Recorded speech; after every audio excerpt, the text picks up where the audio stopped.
Okay, so I've been asked to share my experiences today on resilience in this important workshop on community resilience.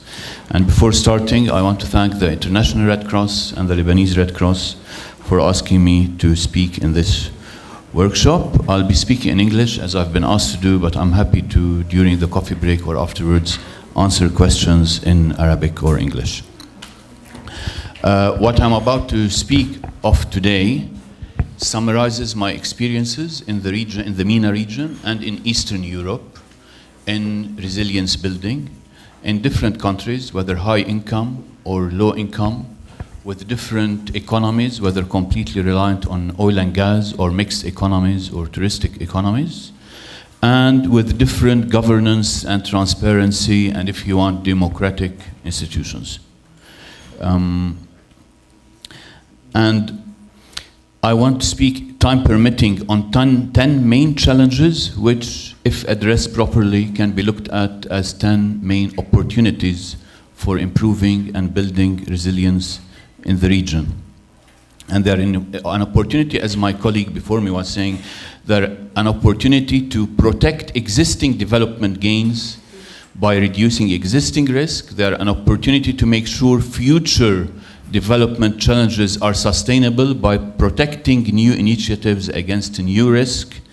They are opportunities to make sure that efforts to adapt to climate change and to reduce poverty, to combat violent extremism and so on are all integrated together. So before I start, in this brief time I have, there is a question that I'm often asked, and I feel it is worth answering. It is legitimate if any of you are asking it, and it's legitimate for me to be, even if you're not asking it aloud, and it's legitimate for me to try to answer it. And this is asked whether in the region or in Lebanon. In the region, it's asked in the form of, okay, so we have around us terrorism and regional problems, and whether, depending on your perspective, Turkey and Iran and Israel, and internal strife and Arab Spring and civil wars and so on. So what really is the significance of what you are telling us now? That's one part. Another part is, in Lebanon, we don't need anyone to teach us about resilience. We've had the civil war. We go out where there is bombing. We don't go, if there is bombing here, we go to celebrate somewhere else. We party somewhere else. We dig water from the wells. We make our own electricity. We have generators, blah, blah, blah, blah, blah. So we don't need anyone. We teach the world about resilience.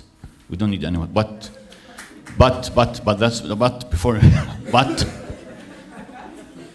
really, and especially in the post-2015 agenda, resilience is not only about absorbing shocks and going back to the original state. No. Resilience is about building back better, whether it's building back livelihoods, or building back infrastructure, or building back buildings, or building back economies.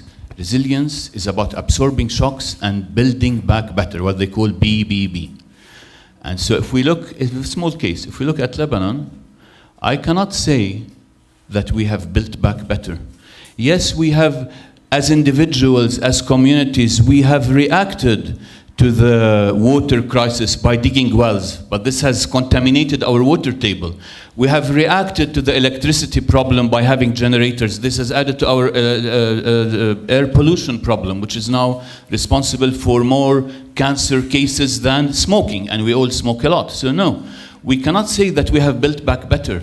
Building back better means addressing what we call the disaster risk drivers, namely poverty, which has, last time we counted, was 28%, but we're not counting anymore. More importantly, we have abject poverty, which is 8%, and yet more importantly, we have chronic poverty, which is something a bit more recent, which means that when a family goes below the poverty line, it's much more difficult to go above it. And this is directly related to violent extremism and social and economic exclusion and so on. So we cannot say that we have addressed the first disaster risk driver, whether in Lebanon Or in the region. In the region, we say the average poverty is maybe, if you look at it as the $1.25, we say it's around maybe 15%. But if the minimum food basket price increases, as happened in 2007 and 2008 because of the food shortages, and the minimum level for sustaining food jumps from $1.25 to $2 or $2.75 as happened in the past and as may happen in the future because of climate change and drought and so on and so forth, then the absolute poverty line will jump, according to statistics, to 40%. So no, this is a major issue. Another issue is environmental degradation. We don't have to, I know the AUB, the host of this conference, works a lot in the environment. We don't have to look at statistics. All you have to do is walk around Beirut or anywhere. Just look, give you a very simple statistic. In 1965, forest cover was 35%. Now, depending on how you measure it, it's between 6 to 7%. Some say it's increasing again, let alone air pollution, let alone water contamination, and so on. So that's another disaster risk driver that we have not addressed while building back, because we have not built back better. Another one is unchecked and rapid urban expansion. The term rapid means quicker than the ability of the government to organize it. And again, I mean, if I said we don't have to speak about it in an academic way about environmental degradation, then again about unchecked urban expansion, all you have to do is drive or walk, and you see even from city to city. We don't have now we don't have the notion of separate cities. They're connected, let alone the slum areas and so on. According to UN Habitat, around 50% of areas in Beirut are slum areas. So that's an issue. I left the last, which is why usually government representatives leave when I'm talking. But the last one is weak governance and weak risk governance. This is a main disaster risk driver, and this is also, according to any UN agency you want to pick, at least we can say that this is not improving. So in all these fronts, in all these disaster risk drivers, which by the way are also drivers for hindered development, which by the way are also drivers for violent extremism, which by the way are also drivers for human insecurity and so on and so forth, these are still present and we have not addressed them, not in Lebanon and not in the region. So that is one reason why this thing is still important even now. If I take an example from the outside of the region a bit, the Brookings Institution, one of the main think tanks in the world, was very alarmed or intrigued by the difference in the number of deaths between Chile and Haiti. But I think it was 2010, 2011, in the space of 1 month, 2 large earthquakes. The Chilean earthquakes was stronger. It was accompanied by a tsunami. The Haiti it was still strong, but it was a bit weaker without its tsunami. In Chile, around 1,000 persons died. In Haiti, above 100,000. So maybe in the US, they thought both of these are third world America. Anyway, they carried out a study to see what's the difference between the two.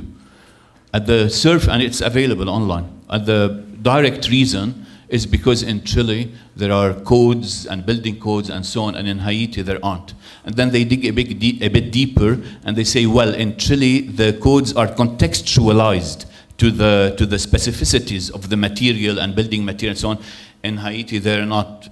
But when they dig even deeper, and that's something a main takeaway, as you NGO people always like to have a main takeaway. So that's one of the main takeaways from the study, is that the difference between Chile and Haiti is related to 2 dimensions of the public sector.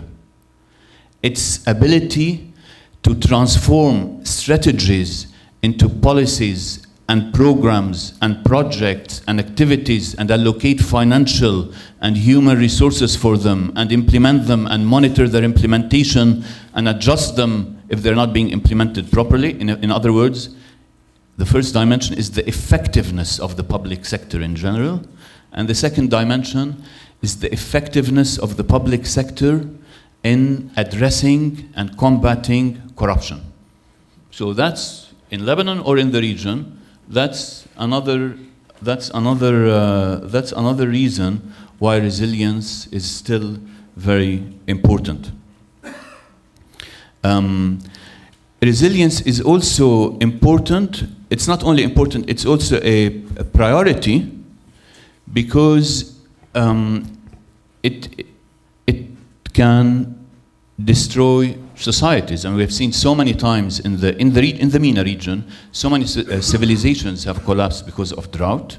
And many would argue that, without going into politics, but many would argue that the internal reasons for the Syrian war, whatever you want to call it, Arab Spring, civil war, terrorists, but the internal reasons are partly, at least, related to the drought that affected the rural areas and the internal migration from rural to urban and the urban slums and so on and so forth. So that's another reason. And so, without taking too much time, I want to speak about some of the main challenges facing resilience building in the region, and in particular from a community perspective. We have to take into account that the community building, resilience building initiatives usually take place in different countries. In a country like, and usually, as my colleague said before me, usually you have countries that are focusing on what we refer to as intensive risk, meaning risk that is rare but very severe, like the earthquake that comes once every 500 years, for example. And so usually countries focus on that to protect main investments, main urban areas, and they ignore the extensive risk, which is the more frequent, less severe, which happens every year and affects more poorer, vulnerable communities, whether in rural areas or in urban slums. And so the community building initiative, community resilience building initiatives, comes in this perspective to fill a gap. But in countries like Lebanon, and notwithstanding the importance of the community building initiative, resilience building initiative, in countries like Lebanon, we cannot say that the government is addressing the intensive risk. And so while it is a good thing to address the extensive risk, we should always be aware that this is not the full picture. We are filling a sort of a gap, but we are not filling the gap, no. And because the countries are not, the government is not addressing the intensive risk. So this is a main issue. And so when we go to schools to tell them, for example, you have to go under the desk, whatever, if there is an earthquake, well, this is not going to save anyone if the 5 floors fall on top of the desk. And this is even not the role of the Red Cross, and I'm not saying it's doing that. There is a role for the government to do. The government have a stewardship, regulatory, and managerial role in disaster risk management, and communities plug in and fill the gaps and act as a watchman, and that's all very good, but we need the other role. Even for earthquakes, if the communities want to do it themselves, they need support in terms of science.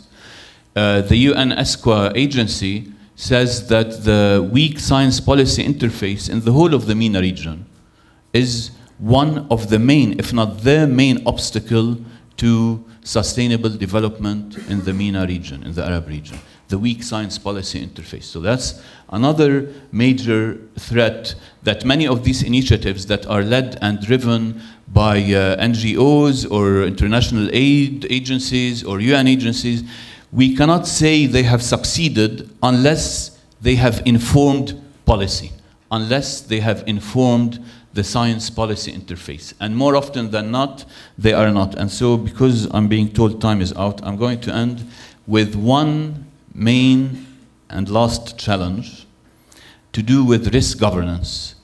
It is about the past, but also about the future.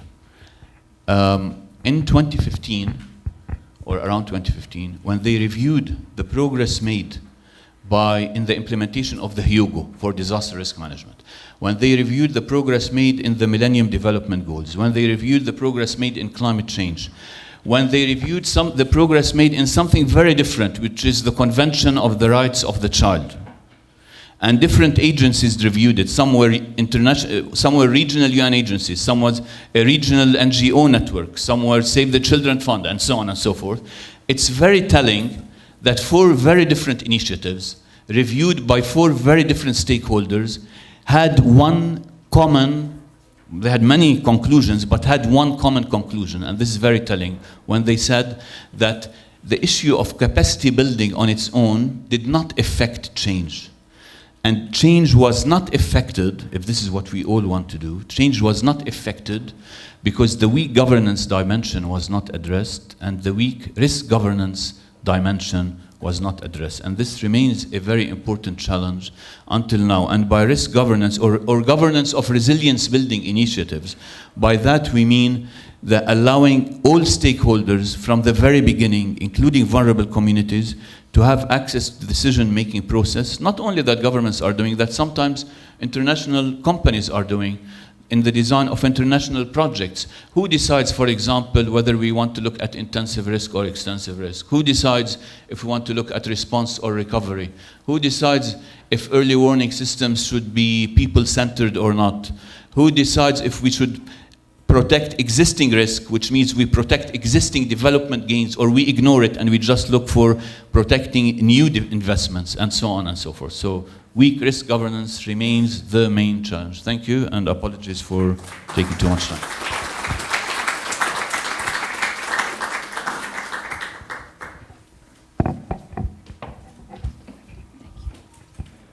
The floor is open for discussion, questions. Marcus is sitting over there, if you have any questions for him. And Dr. Fadi is here.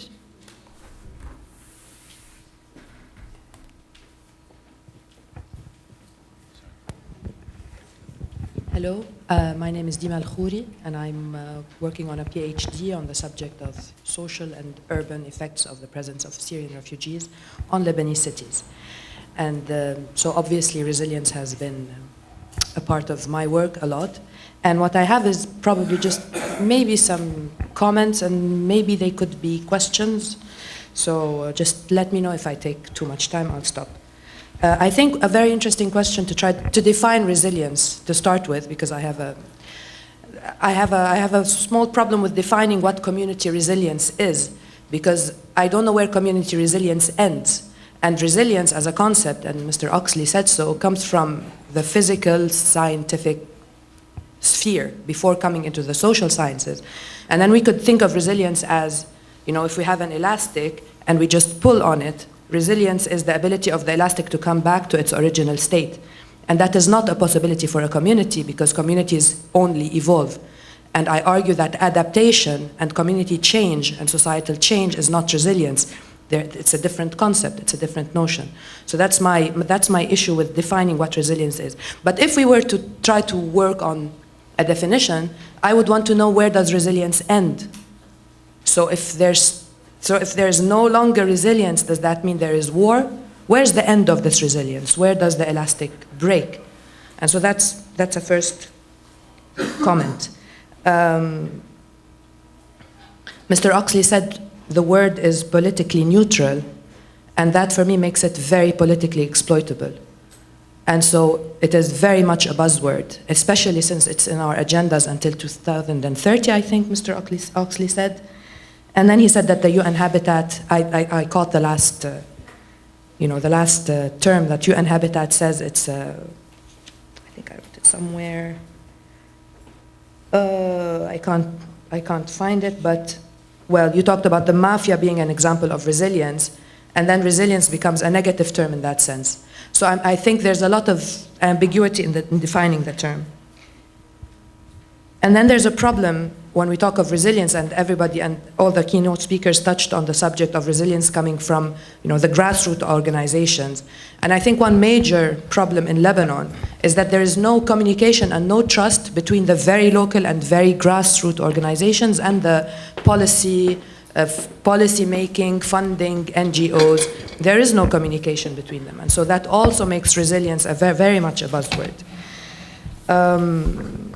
I do agree with you, Dr. Hamdan, that making our own electricity and going out and having fun at night is not at all resilience.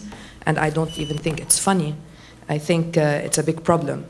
And I think that in the absence of choice, in the absence of community choice, and in the presence of extreme corruption, and the feeling of powerlessness from the community and from the very grassroots organization, resilience and the pursuit of resilience becomes really forced and becomes detestable.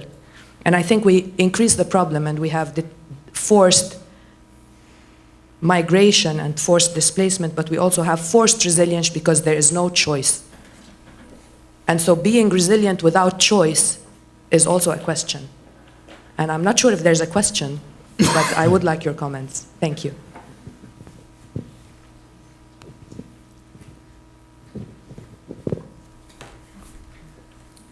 Are we doing one question at a time, or how do you want to do this? Are there any more questions, or would you like Dr. Marcus to?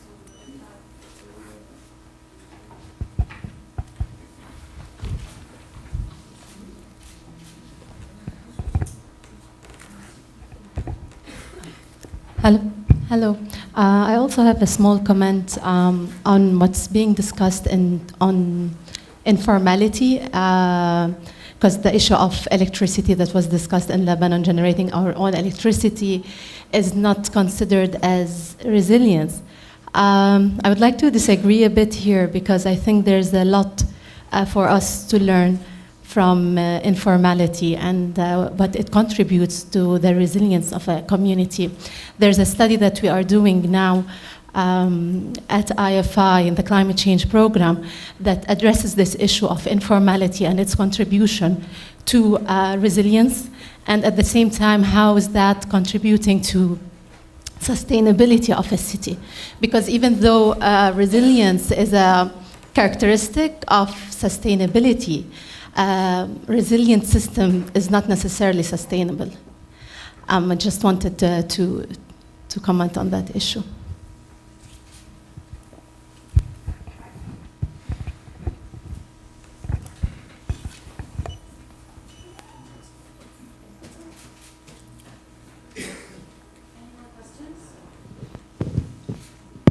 Any more questions? Because we need to.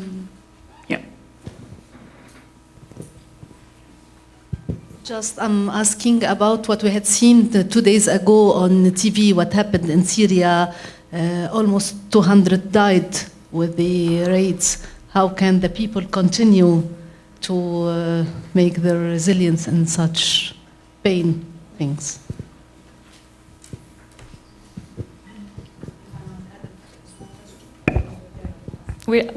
Time is up. Yeah, I'm sorry. Yes. You can start commenting. Shall I- The mic in front of Yeah. you works. Okay, let me just share some thoughts on that. So just picking up on the first questions. So I think what has happened is the definition of resilience has evolved over a period of time. I think it very much, originally, you know, when I look at the kind of literature, it was about the bounce back ability. And it came out of that kind of the Roman comment about how people recovered from earthquakes. And that was the same when people commented about the Japanese, how they recovered. And I think that people have picked up on that kind of resilience concept, that, you know, this ability of our systems to recover to shocks and stresses, and have kind of evolved that concept. So now people talk about not just the bounce back ability, but about the bounce forward ability. So when you look at resilience, you know, research now, it is joining these two concepts. It is about absorption, it is about adaptation. It is about the ability to bounce back, but it's about the ability to change, to learn from those extreme events. The point about resilience is what we are dealing with is recognizing that these are it's extreme events which take our development to its limits. And by taking our development to the limits, it gives a unique insight into what's important, what's of value, what are the critical independencies, where are those limits, thresholds and boundaries, and it helps us to understand that. It's not everything about sustainability, but it's one of the defining characteristics of sustainability, because ultimately it's those extreme events. There are limits. The point is there are limits to how resilient societies, systems can be. And the other side of that is increasing fragility. So I would say that the other side of the coin to resilience is fragility. And fragility doesn't have the same moderating functions that resilient systems can do. They break down. People will in being distress situations, they will out-migrate. There will be forced migrations. There will be extreme political reactions. That's when our systems are much more open to much more extreme ideologies. The resilience loses that moderating function. So it gives us a unique insight into our development processes. As I say, it's not everything about sustainability, it's not everything about development. There's clearly issues to development, aesthetics, for example, which are not, which are of value in themselves. But it's a unique insight. And we use this kind of principle all the time. Engineers have this principle of, you mentioned about Build Back Better, and engineers have this concept of what's called reverse engineering, whereby they will bench test an engine and run the engine to destruction, and then they kind of look where the system broke down, where the engine broke down, and then they re-engineer a better engine. Now, in many ways, we see our societies under extreme stresses, and we need to learn from that. We need to learn, what is it about our development that's going wrong? And how can we make sure going forward that we learn from the past and look to the future? So I'm not sure I've answered those questions there, but, I'm saying there are limits on this, and our systems are defined by limits, and extreme stresses help us to understand where those limits are. Human rights is one of those limits. Life with dignity is one of those limits. We go beyond that, it changes the normal behavior of that system. Do you want to... Thank you, Marcus. Yeah. Dr. Fadi, would you like to comment as well? Because we're running out of time. I'm sorry, I'm going to be the timekeeper today as well. Well, I would like to, yes. Yes. 3 things very quickly. First, now resilience, basically, when we speak about vulnerability, it's no longer, as you said, it's no longer focusing on the physical and natural factors that contribute to vulnerability. We have to look at the social and economic and institutional factors that contribute to vulnerability, because only if we understand them can we build resilience. Secondly, about building back better, and that's extremely, extremely important in third world countries like Lebanon, even though we say we're middle income. But it's extremely important. We often say we are unable to reduce existing risk in here and in many other countries, which means we're unable to protect existing development gains because we don't have money. So then the only other option is when a huge disaster comes, and which would bring back the level of risk to 0. This is an opportunity to build back better on one condition, that we have taken the time and the effort and the bother to build plans for building back better. So when the risk is destroyed to 0, we don't reintroduce it into our livelihoods and into our buildings and into our infrastructure. So without plans to build back better, we will remain stuck in this loop. And this is what happened to a large extent, I would argue, after the end of the Lebanese civil war. Thank you. We'll now move to the relate. I know we're sorry. So now there's the coffee break. It's held here in the spillover room on your right for half an hour, and then we'll resume at 11:55. See you then. Oh, hopefully, yeah, likewise. Are you based in London? I'm based out of London, yeah. I was running a global network for 10 years, and